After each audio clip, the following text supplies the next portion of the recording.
Sometimes it's not about if it's a bad thing. It's more about, does this thing bring me closer to Jesus? I'll share with you an excerpt of a conversation I had with a friend of mine who was admitting to me some of their questions about masturbation and whether or not it was a healthy thing, or is God against it? Is it a sin? Is it wrong? And such a question that was coming from a genuine place, I decided to reach out and have a candid conversation about this, because this is something that a lot of people wonder, especially in the Christian space, and trying to figure out how do we manage and deal with all of the sexual urges that we have as single individuals. And you're hearing this from someone who is single, who desires marriage, but is also desiring to maintain his purity through marriage, while also admitting that I've had my struggles. Recovering porn addict, also struggled with masturbation and had these struggles in my early ages of life, high school, and even early college. A part of this conversation that I shared with her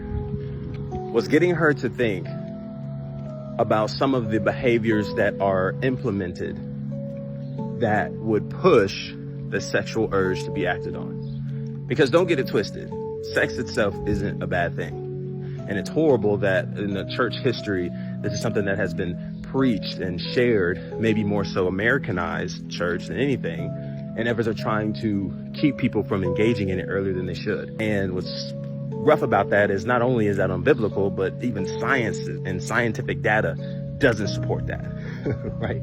Our bodies actually are healthier when we engage in sex. But with God as our center, with Christ as our center foundation in life, there is a container in which sex is most beautiful and available to be a blessing in a connection that's in marriage, right? Sex isn't a bad thing, and we aren't trying to encourage that message in efforts of addressing the masturbation. But this is something that I want you to think about. The thoughts that you have to curate in order to get to the place of getting off. Would you consider those thoughts to be thoughts that please God? Because at the end of the day, how I'm answering this is the same way that I would answer to you. If you're anything like me, who has once struggled in these spaces, I was not able to experience looking at a woman, a female, in a healthy way.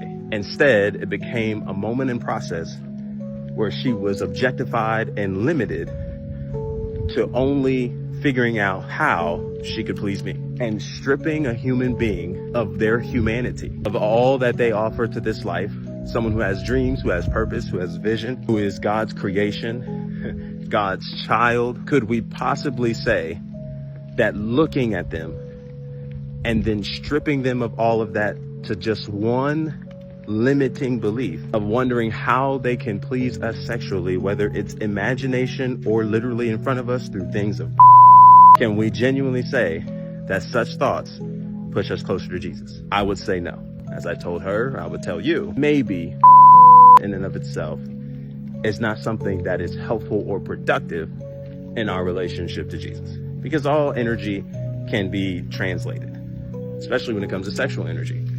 And instead of indulging in something like those things like that, perhaps what could be better is working out, exercising, going for a walk, right? Those kinds of things that help us get out of that present moment and step in to gaining more self-control without dishonoring the urge that we have, because we're human beings. And because we're human beings, sexual beings, the urge, the horniness, the sexual feelings are not bad in and of itself. However, it becomes something that can be bad if we choose to use that energy in an unproductive, unholy way. And one of the best ways that you can honor it is not by giving way to every urge, or perhaps picking up on an unnecessary addiction due to hitting your pleasure button repeatedly. But rather, it could be opportunity for us to continue to preserve that energy for the right person that we will connect with in marriage, to which sex is no longer just something that feels good and allows us to release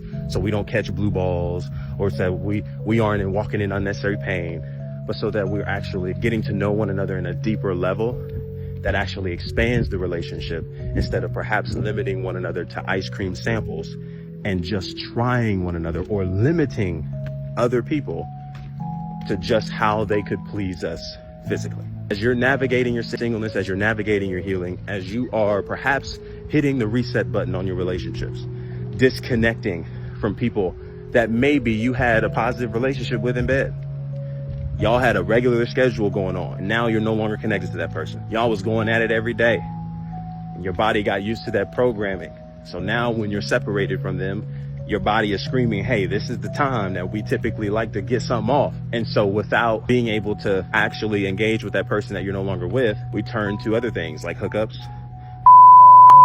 all those other kind of things to deal with that urge. I'm encouraging you that even though it's going to be challenging, it's an opportunity to reset and refocus and get better self-control around these things, around these urges, so that it's not something that costs us later down the line due to limiting humanity to an objectifying lens for the sake of us being pleased and us being pleased alone. And I'm actually inviting you to join me in that journey, because as a coach, someone who is helping others, I too experience horny feelings because I'm a sexual being, I'm a human being. But it's about maintaining and living in a place of self-control that allows us to actually preserve that energy for the right person, for marriage, in a way that honors God and the other person, instead of perhaps engaging in behaviors and activity that doesn't necessarily push us closer to God, because in efforts of participating in such an activity, we began dehumanizing God's own creation. And truth be told, not only are you worth more than that, but so are others that you are objectifying. One of the greatest things and qualities that you could ever find in somebody that you may potentially want to make your significant other is their ability to live under self-control. And without your willingness to participate in such self-control, you will continuously give way into urges, making you more animalistic than operating in a lane that honors and glorifies God to the fullest. I hope this made sense. If it did, type "caught it" in the comment section below. Follow for more as we continue navigating through our healing,